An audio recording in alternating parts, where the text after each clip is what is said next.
राहुल गांधी के छात्रों की गूंज से पूरी बीजेपी हुई परेशान। मोदी और अमित शाह का बढ़ गया बीपी। किसका आरोप लगाने वाली और सबकी प्यारी सिलेंड्रेला देवी ने फिर से राहुल को किया याद। योगी ने बताई मनुस्मृति की बातें, मगर मिड डे मील और बच्चों को मिल रहे खराब खाने पर मौन। मां के दूध से लेकर 74 साल के न्यू बेबी बॉर्न नेता का बीजेपी में उदय। क्यों भगवाधारी हो रहे मोदी के खिलाफ और गोदी मीडिया पर चल रहा है जंपिंग जपाक। इन सभी खबरों पर करेंगे आज विस्तार से चर्चा। नमस्कार, मेरा नाम है जैनिशा दीक्षित और आप देखना शुरू कर चुके हैं दो बोल। युवा और खासकर लड़कियां राहुल गांधी के साथ कितना सेफ फील कर रहे हैं, ये तो वीडियो से आप सबको पता चल रहा होगा।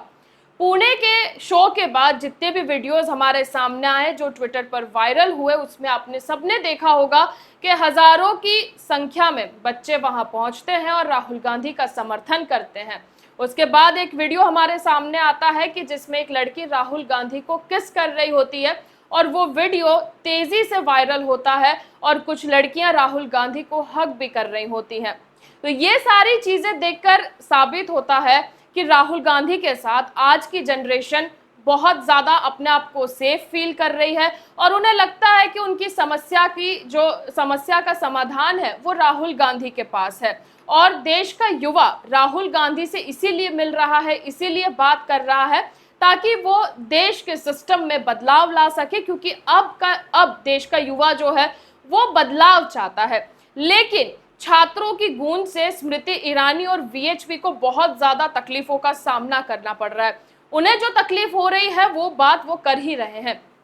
पुणे में जब से ये कार्यक्रम हुआ है तब से ये कार्यक्रम चर्चा का केंद्र बना हुआ है कि जिसमें बीजेपी की नई नवेली सिलेंड्रेला देवी उर्फ स्मृति ईरानी इस कार्यक्रम को राजनीतिक हास्य कार्यक्रम बता रही है।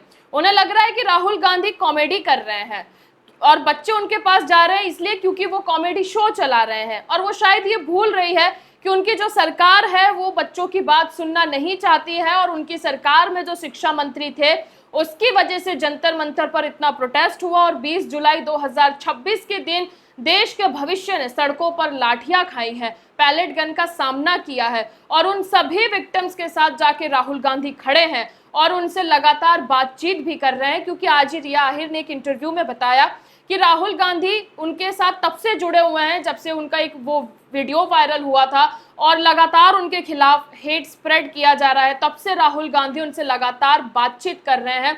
तो इस देश का युवा क्यों नहीं राहुल गांधी के साथ जाएगा, और बिल्कुल जाएगा।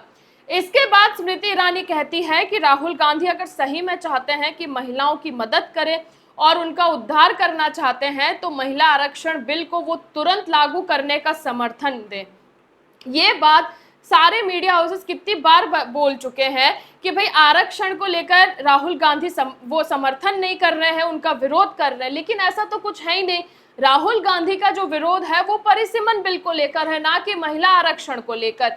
ये तो बहुत पहले से वो कहते आए हैं कि महिलाओं को बराबरी का हक मिलना चाहिए और परिसीमन बिल को लेकर उनका विरोध था, जिसे ये पूरी बात को मोल तोड़कर ये लोगों के सामने प्रस्तुत कर रहे हैं। क्यों? क्योंकि ये जो कार्यक्रम को सफलता मिल रही है, जो युवा इस कार्यक्रम को समर्थन दे रहे हैं, उनकी संख्या बढ़ती जा रही है।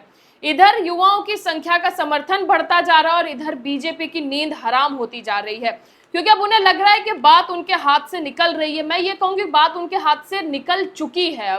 अब युवा बीजेपी की तरफ उस तरीके से नहीं जाएगा जो हमारे से पहले की जनरेशन है, जिसे हम मिलेनियंस कहते हैं। मिलेनियंस का तो आपने 370 राम मंदिर या कोई और जो है उन चीजों पर आपने रोक लिया होगा या उन्हें समझा लिया होगा, लेकिन जेनजीज की जनरेशन वैसी नहीं है। आप इन्हें धर्म के नाम पर बांध नहीं सकते। आप इनको ये नहीं कह सकते कि आप सवाल कर रहे हैं तो आप देशद्रोही हो जाएंगे या आप धर्म विरोधी हो जाएंगे। नहीं, आप इनको इस तरीके से नहीं रोक सकते। वहीं दूसरी तरफ विनोद बंसल हैं जो वीएचपी से हैं। उन्होंने कहा कि राहुल गांधी को जो बच्चों का प्यार और समर्थन मिल रहा है उसको लेकर राहुल गांधी उन बच्चों के अंदर दूषित मानसिकता भर रहे हैं। ये जो बीच में इन्होंने कहा है कि दूषित मानसिकता भर रहे हैं, कैसे? विनोद बंसल अगर कभी मुझे मिले तो मैं उनसे पूछना चाहूंगी, क्योंकि मैं भी हिंदू हूं और आजकल ट्विटर पर जिस तरीके के वीडियो सामने आ रहे हैं हिंदू धार्मिक कार्यक्रमों को लेकर या कावड़ यात्रा के दौरान जो चीजें हमारे सामने आ रही है, तो मुझे लगता है कि मैं ऐसे हिंदूवादी नेताओं से बात करूं और उनसे सवाल करूं कि सर देखिए, वाकई में अगर ये धर्म है तो ये धर्म तो नहीं हो सकता है। ना ऐसी कोई चीज कहीं किसी किताब में लिखी गई है, ना उपनिषद में होगी, ना पुराण में होगी, ना गीता में होगी, ना महाभारत में होगी, ना रामायण में होगी, कहीं कुछ नहीं होगा। और ऊपर से विनोद बंसल ये भी कह रहे हैं कि अगर राहुल गांधी में हिम्मत है तो बाइबल या कुरान पर बात करें, अन्य धार्मिक किताबों पर बात करें। मैं कई लोगों को ये बार बार कह चुकी हूं कि जब गंदगी आपके घर में होती है तो आप दूसरों का घर साफ करने नहीं जाते हैं, पहले आपको अपना घर साफ करना होता है। आप कावड़ का समय याद करिए कि उसमें कोई अन्य धर्म था नहीं, आप तो वीएचपी के हैं ना, तो आप करिए, जाकर सफाई करिए। अगर ये सब गंदगी आपको दिख रही है तो मुझे लगता है आपको सफाई करनी चाहिए। आपके कावड़िए जो हरिद्वार जाते हैं और 4000 टन कचरा छोड़कर आ जाते हैं, क्या आप उसे सफाई करने के लिए गए? नहीं। लेकिन आपको अगर उन्मादी भीड़ में अगर वो उन्हें विरोध में करना हो या धर्म पर सिर्फ लड़ाई झगड़ा या नफरत फैलाना हो तो आप आएंगे। कावड़ यात्रा के दौरान जो कार्यक्रम चले उनमें लड़कियों को नचवाया गया, तो क्या वो धर्म के खिलाफ नहीं था? हनुमान जी को आप रैलियों में नचवा रहे हैं, हनुमान जी का पतंग बनाकर उड़ा दे रहे हैं, तो क्या ये चीजें गलत नहीं है? धार्मिक जुलूस में जीन्स के शॉर्ट्स पहनकर और अभद्र कपड़े पहनकर लड़कियां नाच रही हैं तो वो गलत नहीं है। लेकिन वहां सिंहगढ़ फोर्ट में एक 8 साल की बच्ची एक शॉर्ट्स पहन के चली गई, तो राइट विंग तो मैं नहीं कहूंगी, लेकिन जो हिंदू रक्षक दल जिसे हम कहते हैं, अगर हम उनकी बात करें तो उन्हें तो 8 साल की लड़की में भी समस्या नजर आ रही है कि ये शॉर्ट्स पहनकर क्यों घूम रही है। ये धर्म का उल्लंघन है, उनके नियमों का उल्लंघन है। लेकिन जब ऐसे वीडियोस हमारे सामने आते हैं तब आप कहाँ चले जाते हैं? तब क्यों आपके मुंह में दही जम जाता है? क्या वो धर्म का खराब कर रहे हैं वो उसमें नहीं आता है? लेकिन यही है ना कि आप इन सब चीजों पे नहीं बोलेंगे, आप सिर्फ लोगों को बरगलाना चाहते हैं। मैं एज ए हिंदू होने के नाते मैं इतना ही कहूंगी कि जो मजाक और जो तमाशा हिंदू धर्म का इन लोगों में कौन लोग, वीएचपी, आरएसएस, बजरंग दल, इन सभी लोगों ने ऐसा तमाशा बनाया है ना कि बस बात मत पूछिए। और इन लोगों ने जो किया है वो कहीं किताब में भी नहीं लिखा होगा। लेकिन मुझे लगता है कि अपने आसपास वालों को भी इन सब चीजों की इस पर आंखें खोलनी चाहिए और एकदम आंख बंद कर भरोसा नहीं करना चाहिए। आज भी ट्विटर पर एक वीडियो वायरल हो रहा है, शायद मैं ये ऑन कैमरा नहीं बोल पाऊंगी क्योंकि यूट्यूब की अपनी कुछ गाइडलाइंस और उसे वीडियो को शायद हम दिखा भी ना पाए अच्छे से। लेकिन हमारे जितने भी दर्शक हैं उनने वो वीडियो ट्विटर पर देखा होगा कि किस तरीके से धार्मिक कार्यक्रम के बीच में एक महिला अर्धनग्न अवस्था में होकर बुरे इशारे करते हुए नजर आ रही है। तो क्या वो धर्म की मर्यादा का उल्लंघन नहीं है? तब ये जो बजरंग दल वाले लोग हैं वो डंडे लेकर क्यों नहीं पहुंचते हैं?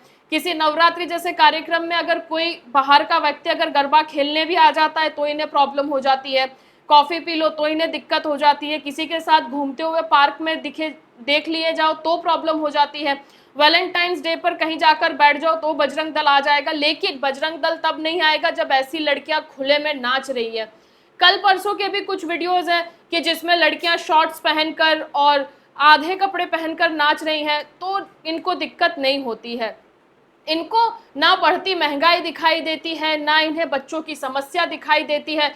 इन्हें वो चीजें दिखाई देती हैं जो लोगों के लिए गैर जरूरी है। उसमें मतलब लोगों का ना विकास की कोई बात है, ना उनकी कोई समस्या का समाधान है। लेकिन राहुल गांधी के कुछ बोल देने से इनके हिंदू धर्म और इनकी भावना तुरंत आहत हो जाते हैं।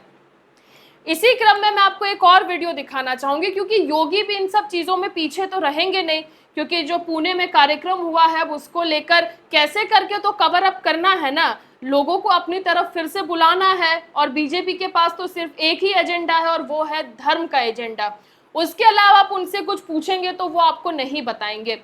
राहुल गांधी के मनुस्मृति के लिए गलत बात बोले जाने पर योगी आदित्यनाथ ने अपनी बात रखी है, और क्या रखी है वो आप खुद सुन लीजिए। राहुल जी कहते हैं बेटियों को भड़काने का काम कर रहे हैं, कहते हैं मनुस्मृति से बाहर निकलिए। भाई भारत की परंपरा तो ऐसी है, आप माने या ना माने, कोई फर्क नहीं पड़ता है, लेकिन गलत तथ्यों से अवगत तो मत कराइए। आपको मनुस्मृति को मानना है मानिए, नहीं मानना है मत मानिए, लेकिन मनुस्मृति की अच्छाइयों को भी बताइए और बुराइयों को भी बताइए, बहस करिए इस पर। अथर्ववेद जिसकी चर्चा करता हो, शतपथ ब्राह्मण में जिसकी चर्चा हुई हो, महाभारत जिसके बारे में चर्चा करता और मत्स्य पुराण जिसकी महिमा का गान करता हो, उस मनु को आप अपमानित क्यों करना चाहते हैं? आप माने ना माने, कभी हमने नहीं कहा। आप तो राम की विरासत को भी अपमानित करते हैं। आपकी पार्टी ने तो कह दिया था कि राम हुए ही नहीं, लेकिन आज अयोध्या में कल भी आचरण आपकी पार्टी का और आपके नेताओं का आचरण देश ने देखा है, दुनिया ने देखा है। आप माने ना माने, लेकिन याद रखना, आज भी हर सनातनी जिस काल गणना को मानता है, वह काल गणना किसी और ने नहीं दी है। राहुल जी, वह काल गणना मनु ने दी है, और वह काल गणना है जब पलक झपकता है उसको निमेष कहते हैं। हमारे यहां काल गणना पलक झपकने को निमेष कहते हैं। 25 निमेष का एक काष्ठा होता है और एक 30 काष्ठा का एक कला, 30 कला का एक मुहूर्त और 30 मुहूर्त का एक अहोरात्र। अहोरात्र का मतलब एक पूरी रात और दिन मिलाकर के एक अहोरात्र होता है। 15 दिन यानी एक 15 अहोरात्र का एक पक्ष होता है और 2 पक्ष का, यानी कृष्ण पक्ष और शुक्ल पक्ष, हर महीने में 2 पक्ष चलते हैं, तो 2 पक्ष का एक माह होता है। 6 माह का एक अयन होता है और 2 अयन का एक वर्ष होता है। याद रखना, मकर संक्रांति का आयोजन जब हम करते हैं, भगवान सूर्य जब उत्तरायण में आते हैं तो मकर संक्रांति आती है। हम लोग नदियों में स्नान करते हैं, प्रयागराज में माघ का मेला लगता है।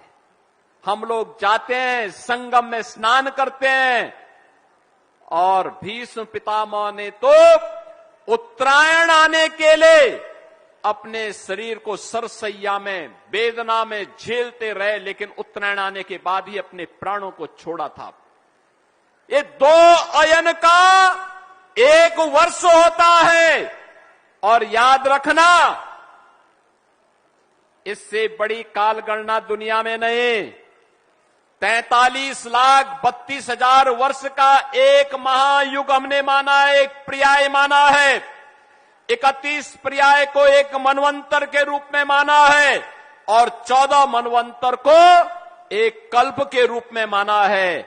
यह भारत का काल गणना है और ये किसी और ने नहीं। राहुल जी, ये आपके नाना ने नहीं दिया है, पर नाना ने नहीं दिया है, आपकी दादी ने नहीं दिया है, ये दिया है मनु ने दिया है। ये मनु ने दिया है, और जिसको आज भी हर सनातनी जिसका पालन करते अपने पर्व और त्योहारों को मानता है। इनके बाद अब एक के बाद एक जो है वो मोदी के खिलाफ होते जा रहे हैं, वो योगी के खिलाफ होते जा रहे हैं, और जो बीजेपी की हार्डकोर विचारधारा है उसके खिलाफ होते जा रहे हैं। मगर राम मंदिर चढ़ावा चोरी पर हुई कार्यवाही के बाद से एक और व्यक्ति है जिनका मोदी जी और मोदी जी के विचारधारा के साथ ब्रेकअप हो गया है। वो वीडियो ट्विटर पर अभी तेजी से वायरल भी हो रहा है। एक छोटा सा क्लिप है, क्योंकि वो भगवाधारी भी बहुत ज्यादा मोदी के बहुत बड़े प्रशंसक रह चुके हैं, और राम मंदिर चढ़ावा चोरी में जो कार्यवाही हुई उसके बाद से उनका नाम चर्चाओं का विषय बन गया, और वो हर व्यक्ति की जबान पर उनका नाम आने लग गया। और वो व्यक्ति कोई और नहीं, अनिल मिश्रा है। जी हाँ, अनिल मिश्रा। उनका एक छोटा सा वीडियो क्लिप बहुत तेजी से वायरल हो रहा है। जहां तक मैंने चेक करने की कोशिश की है, फैक्ट चेक को, ये वीडियो ना तो एआई है और ना ही डीप फेक बताया जा रहा है, लेकिन उन्होंने बीजेपी परिवार और संघ परिवार में जो फूट पड़ रही है वो एक और उसका एग्जाम्पल हम लोगों के सामने रख रहे हैं। आप वीडियो देखिए। उसके जैसा नालायक प्रधानमंत्री इस भारत की स्वतंत्रता के बाद आज तक इतना झूठा, इतना नौटंकीबाज आदमी कभी नहीं हुआ। यही प्रधानमंत्री तो आपको 2014 में लायक दिख रहा था। अब की बार मोदी सरकार के नारे तो आप भी लगा रहे हैं। नहीं, गलत गलत गलत। हमने उस समय भी नारे नहीं लगाए। हम औकात जानते थे कि ये आदमी ये करेगा, तब लोग मेरा विरोध करते थे। लेकिन मेरी बात आज सच हो गई। इसी आदमी के कारण आज ये देखना पड़ रहा है। इस आदमी का पतन अवश्यम भावी है और ये जिस दिन गद्दी से उतरेगा आप देखना, यही जनता जो जहाँ खड़ी है, ये जनता इसको किस तरह से भगाएगी।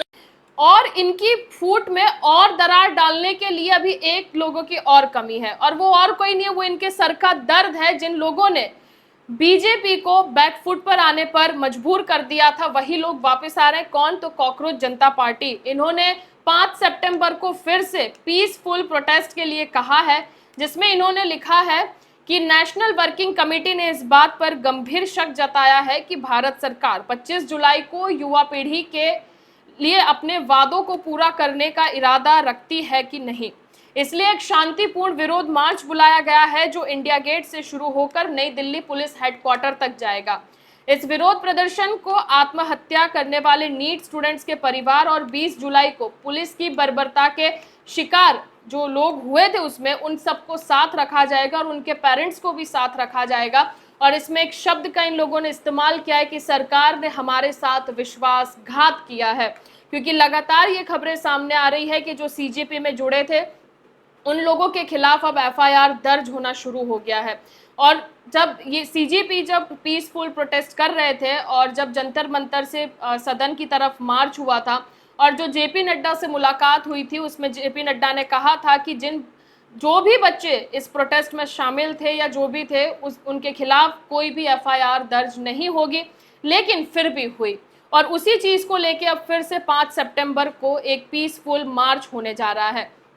लेकिन बीजेपी की परेशानी यहीं ख़त्म नहीं होगी।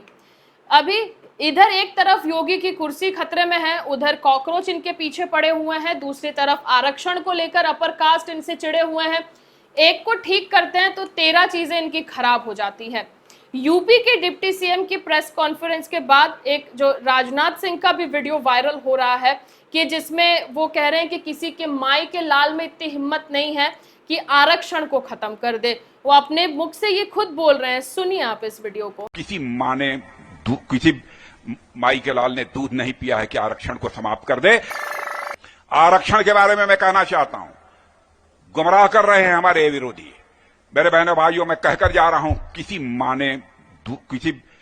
माई के लाल ने दूध नहीं पिया है कि आरक्षण को समाप्त कर दे। आरक्षण किसी भी सूरत में समाप्त नहीं होने पाएगा। आप सबके मनोरंजन में कोई कमी नहीं आएगी, क्योंकि बीजेपी के द्वारा रोज ऐसे नए नए वीडियो सामने आते रहते हैं। ये खुद ही कोई चीज बोलते हैं, खुद ही बिल बनाते हैं और उसमें फिर खुद ही फंस जाते हैं। एक और वीडियो है राजनाथ सिंह के बाद गिरिराज सिंह। ये वीडियो आपको सुनना चाहिए। अभी कुछ देर पहले ये ट्विटर के ट्रेंड में आया है। वो अपने आप को 74 साल का न्यू बेबी बॉर्न बोल रहे हैं। लगता है इनकी जो टीम है शायद इन्हें बताना भूल गई है कि 74 साल का व्यक्ति न्यू बेबी बॉर्न नहीं होता है। जेनजीज के साथ तालमेल बिठाने के लिए ये लोग क्या क्या नहीं कर रहे हैं। जेनजीज ने एक को हॉरिजॉन्टल कर दिया और एक को वर्टिकल होने पे मजबूर कर दिया है। अगर कोई पूछे कि जेनजीज ने क्या किया है तो ये सबसे बड़ा सबूत रहेगा कि एक को हॉरिजॉन्टल कर दिया और एक को वर्टिकल कर दिया है। अब उसके चलते सारे लोग वर्टिकल होने की कोशिश कर रहे हैं और एक 74 साल का आदमी ये बोल रहा है कि मैं न्यू बेबी बॉर्न हूं। वो कह रहे हैं कि एक एज फिजिकल होती है और एक एज बायोलॉजिकल होती है। मतलब मुझे मोदी जी का वही वाला बयान याद आ रहा है, नॉन बायोलॉजिकल हूं मैं। मुझे वही चीजें फिर से याद आ रही हैं कि कैसे उन्हीं के लोग हैं ना, कमी तो कैसे आएगी। लेकिन आप ये 74 साल के न्यू बेबी बॉर्न के आप बातें सुनिए, आपको भी मजा आएगा। मैं वैसे तुम लोगों से ज्यादा नौजवान हूं। क्यों हंस दिए भाई? मैं मात्र 74 ईयर न्यू बेबी बॉर्न हूं। देखो, जब ये कहता हूं तो मैं गारंटी के साथ कहता हूं कि मैं new baby born 74 year old. दो तरह के एज होती है, एक फिजिकल एज होता, एक बायोलॉजिकल एज होता कि नहीं? बोलो हाँ या ना। तो फिजिकल एज का नाम सुन के तुम हंस दिए, बायोलॉजिकल में चलो तुम हमारे साथ 10 दिन मेरे साथ काम कर लो, सुबह से लेकर रात तक, तब तुम कह देना तो मैं बायोलॉजिकल रूप से न्यू बेबी बॉर्न। ये मैंने आपसे अभी थोड़ी देर पहले ही कहा था कि ये जो बीजेपी वाले हैं वो खुद ही बिल लाते हैं, उसमें खुद ही फंसते हैं, खुद ही कोई चीज बोलते हैं और उसमें फिर खुद ही फंस जाते हैं। ये इनका एक लूप होल जैसा हो गया है। वो एक जो मछली होती है जो एक दूसरे के पीछे पीछे भागती रहती है, ये इनका सीन भी वैसा ही कुछ हो गया है। जिस वंदे मातरम को लेकर ये लोग इतनी छाती पीट रहे हैं, उनके उत्तराखंड के भाजपा के अध्यक्ष महेंद्र भट्ट की उदारता सामने आई है, लेकिन मुझे डर भी है कि इनकी उदारता कहीं हिंदू विरोधी केस में ना चली जाए। उन्होंने भरी प्रेस कॉन्फ्रेंस में स्वीकार किया कि अभी केवल 2 छंद ही याद हैं, क्योंकि वो सभी बोलते हैं, चाहे वो स्कूल हो या कहीं और हो। वंदे मातरम के 2 ही छंद सबको याद है, रोज अभ्यास करेंगे तो क्या पता सीख जाएं। लेकिन मैंने कहा ना कि इस वीडियो के बाद महेंद्र भट्ट को अपने आप को बचा के रखना है कि हिंदू विरोधी एजेंडा या देश विरोधी एजेंडा में उनको ना फंसा दिया जाए। ये खुद अपने मुंह से बोल रहे हैं, सुनिए इस वीडियो को। अभी 6 शुरू के जो 2 छंद हैं वो सभी को याद है। धीरे धीरे पूरा वंदे मातरम जब प्रतिदिन अभ्यास होता है, अभी विद्यालयों के अंदर छात्र छात्रों में के पास भी एक पूरा गीत वहां भी दोहराया जा रहा है। और मैं कह सकता हूं एक दिन ऐसा आएगा भारत का प्रत्येक नागरिक पूरे वंदे मातरम को हर्षोल्लास से गाएगा। तो ये आपने देखा कि ये वंदे मातरम का बिल खुद लेकर आया, अब इसमें ये खुद ही फंस रहे हैं। तो मुझे ऐसा लगता है कि बिल लाने से पहले इनके जितने भी प्रवक्ता हैं या जो भी है उनको क्लासेस ले लेने की जरूरत थी और उस सारे छंद को याद कर लेना चाहिए था। ये तो चलिए वंदे मातरम की बात हुई। अभी कल का ही एक वीडियो ले लीजिए, इनके यूपी के विधानसभा के कोई अध्यक्ष हैं, वो कहीं गए हुए थे और राष्ट्रगान चल रहा था और राष्ट्रगान अभी खत्म भी नहीं हुआ है और ये मुड़ के चल दिए। मुझे लगता है कि शायद दिन में ही ज्यादा हो गया था, क्योंकि इनके जितने भी एमपी हैं या जो भी नेता मंत्री जो भी इनके साथ जुड़े हुए हैं, उनकी हरकतें ऐसी ही हैं। कोई राष्ट्रगान में बीच से चला जा रहा है, किसी को वंदे मातरम नहीं आ रहा है तो वो नेशनल टीवी पे खड़ा होकर हंगामा कर दे रहा है। आप कंगना रनौत को ले लीजिए, वो कुछ भी बोल के चली जा रही हैं, उन्हें कोई वो नहीं है। रवि किशन को ले लीजिए, वो नीट पेपर को नीट अखबार बोल रहे हैं। इसीलिए कहते हैं कि जब सुबह घर से निकलिए तो अच्छे से चाय नाश्ता करके निकलिए ताकि दिमाग फ्रेश रहे लोगों का, लेकिन ऐसा नहीं होता है। अब आगे और चलिए, एनडीटीवी की एक करतूत आप लोगों को भी देखनी चाहिए कि कैसे ये लोग जो चैनल लोगों की खबरों के लिए बना है कि लोगों को खबरें पहुंचाई जाए, वो चैनल जो सरकार से सवाल करने के लिए बनाया जाता है, लेकिन ना वहां पे अब खबरें चल रही हैं ना वहां पर सवाल हो रहे हैं, वहां पर बच्चों का प्लेग्राउंड बन गया है। आपने बचपन में वो एक झंपिंग झपाक झंपक झंपक वो वाला गाना आपने सुना होगा, ऐसा ही कुछ दृश्य एनडीटीवी पर हमको देखने को मिला है। ये वीडियो आप साइड में चल रहा होगा, आप उसमें देखिए कि एक उनके एंकर हैं और उनके पास में अनुराग ठाकुर हैं जो जंपिंग झपाक करते करते उनकी तरफ बढ़ने की कोशिश कर रहे हैं। आप इस गाने को चला लीजिए पीछे और आप इस वीडियो को देख लीजिए, आपको भी अच्छा लगेगा। आप ये वीडियो देखिए पहले।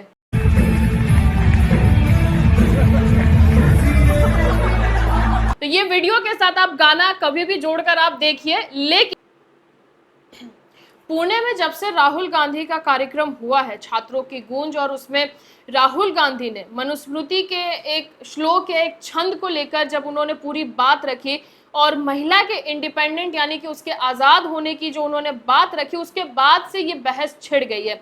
राहुल गांधी ने सिर्फ इतना कहा था कि जब एक लड़की छोटी होती है तो वो अपने बाप के अधीन होती है, जब उसकी शादी हो जाती है तो वो अपने पति के अधीन हो जाती है, और जब तक उसका पति नहीं मरता है और अगर उस बीच मर भी जाए तो उसके बाद वो अपने बच्चों के अधीन हो जाती है। मतलब ये कहा गया है कि औरत का अपना खुद का कोई व्यक्तित्व रूप से उसका कोई अस्तित्व नहीं है।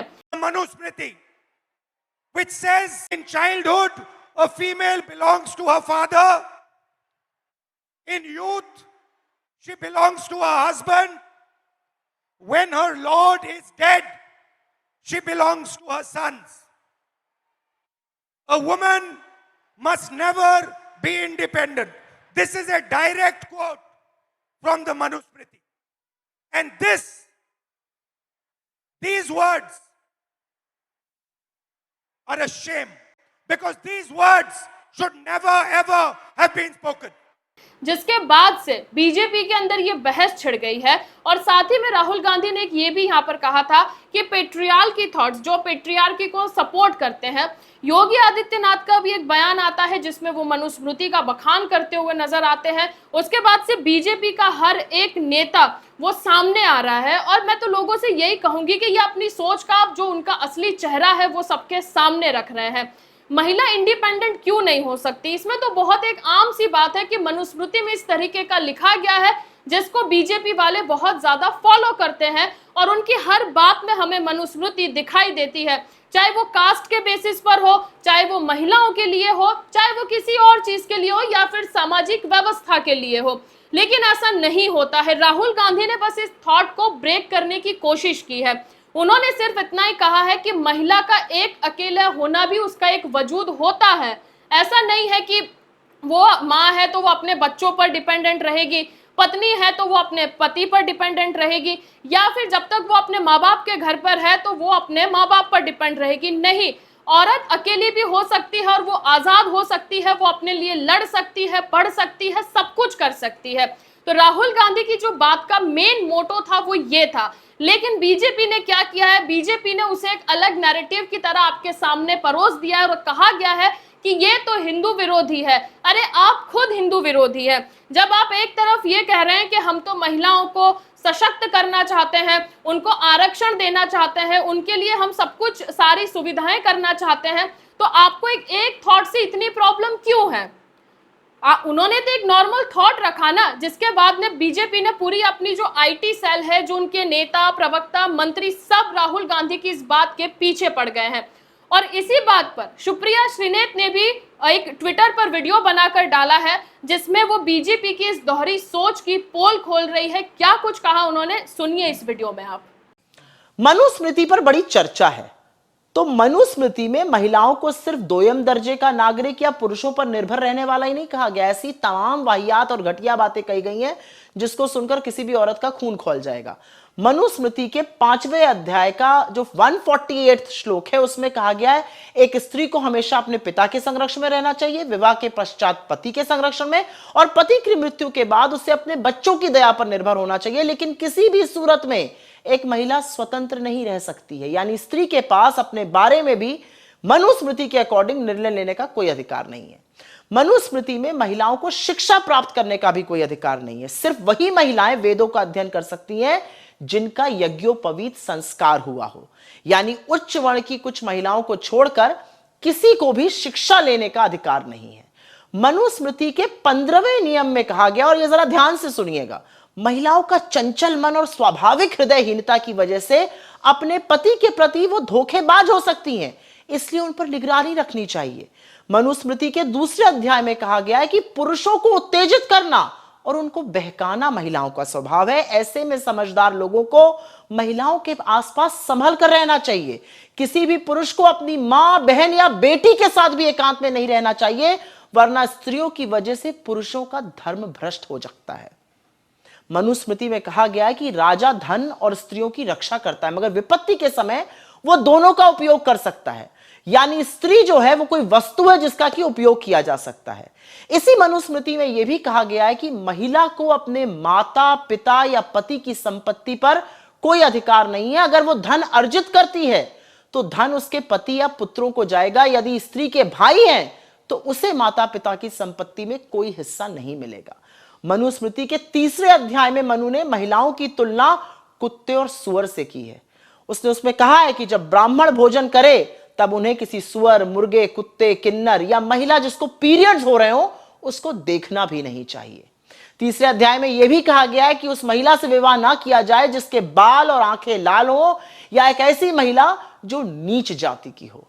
मनुस्मृति के 11वें श्लोक में कहा गया है कि जिस स्त्री के भाई ना हो या जिसके पिता का कोई पता ना हो, उस लड़की से शादी करना भारी भूल होती है, उससे शादी नहीं की जानी चाहिए, जबकि बिना बाप के पुत्र से शादी करने में कोई दिक्कत नहीं है। और ऐसी मनुस्मृति के बचाव में कौन उतरा है? बीजेपी और आरएसएस के मुखपत्र ऑर्गेनाइजर ने तो हमारा संविधान बनने पे कहा था मनुस्मृति संविधान बनना चाहिए। इनके सबसे बड़े युग पुरुष सावरकर ने क्या कहा था, हमारा संविधान तो जो सबसे बड़ा स्क्रिप्चर है, जो वेदों के बाद आता है मनुस्मृति, वो होना चाहिए।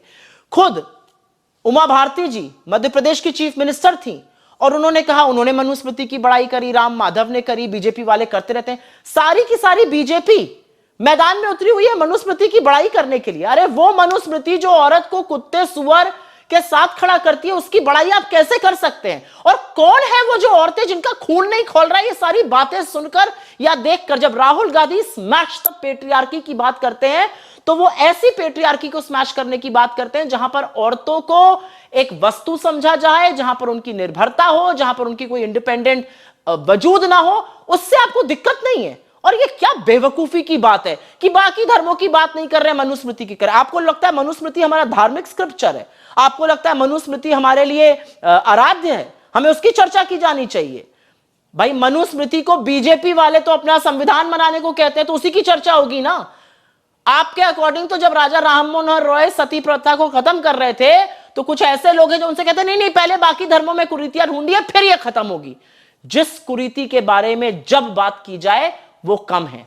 मनुस्मृति में जिस तरह की घटिया वाहियात बातें लड़कियों के लिए, महिलाओं के लिए कही गई हैं, वो हमारे धर्म पर, हमारे समाज पर, आधी आबादी के नाम पर काला धब्बा है और उसकी जितनी भर्त्सना की जाए कम है। और ये सारे बीजेपी वाले, चाहे वो उत्तर प्रदेश के मुख्यमंत्री हो, चाहे बाकी बीजेपी के लोग हों, आप मनुस्मृति के बचाव में खड़े। शर्म नहीं आती आपको? आपको शर्म नहीं आती कि एक ऐसा ग्रंथ है, एक ऐसी राइटिंग है जो महिलाओं को कुत्ते सुअर से कंपेयर करती है, जो कहती है कि महिलाओं के अपनी मां बहन के आसपास एक पुरुष नहीं रह सकता क्योंकि महिला पुरुष का मन विचलित कर देती है। शर्म आनी चाहिए आप लोग। तो बस आज के इन खबरों में इतना ही। अगले वीडियो में आपसे जल्द मुलाकात होगी और हमारे चैनल को सब्सक्राइब करना मत भूलिएगा। अगर आपको हमारी वीडियोस अच्छी लगती हैं तो उसे अपने दोस्तों के साथ जरूर शेयर करिए। नमस्कार।